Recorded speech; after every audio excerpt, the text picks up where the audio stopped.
पति पत्नी की सच्ची कहानी।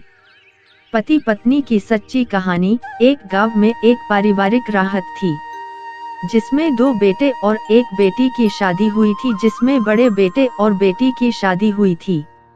बड़े बेटे का नाम अनिकेत और पत्नी का नाम सोनिमिका था। अनिकेत की पत्नी बहुत सुंदर और संस्कारी थी। शादी के बाद उसे एक बेटा और एक बेटी हुई। हंसी खुशी के साथ चलती थी जिंदगी। एक दिन की बात है, पत्नी सोनिमिका अपनी सास के साथ किसी बात पर कहा-सुनी होने लगे। अब क्या था, यह झगड़ा बढ़ता ही जा रहा था। अनिकेत पूरे दिन काम करता था और अपने परिवार के लिए खर्च का सामान लाता था, लेकिन तब भी वह माँ और पत्नी के बीच नहीं बनी। आए दिन होने वाले इस झगड़े को देख अनिकेत काफी परेशान हो गया, जिससे पत्नी में झगड़ा हो गया। अब क्या गुजर रही थी जिंदगी पर जीने का सुकून खत्म।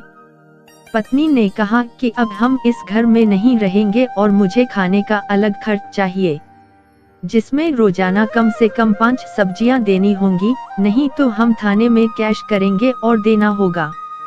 अब क्या हुआ, लड़का परेशान था क्योंकि उसके पास इतना पैसा नहीं था कि उसकी यह बात को पूरा कर सके।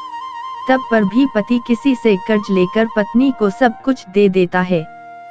जैसे जैसे जीवन बीतता जा रहा था, इन दोनों की बात यह होती है कि पति पत्नी और माँ के बीच झगड़े में रहता था। पति ने माँ की बात मानी तो पत्नी उदास हो जाती, और पति जब पत्नी की बात मानी तो माँ अनिकेत से नाखुश रहती थी। अब दोनों की जिंदगी को खुश भगवान ही के हाथ में है। आगे की कहानी बीतते समय के साथ अपडेट मिलता रहेगा।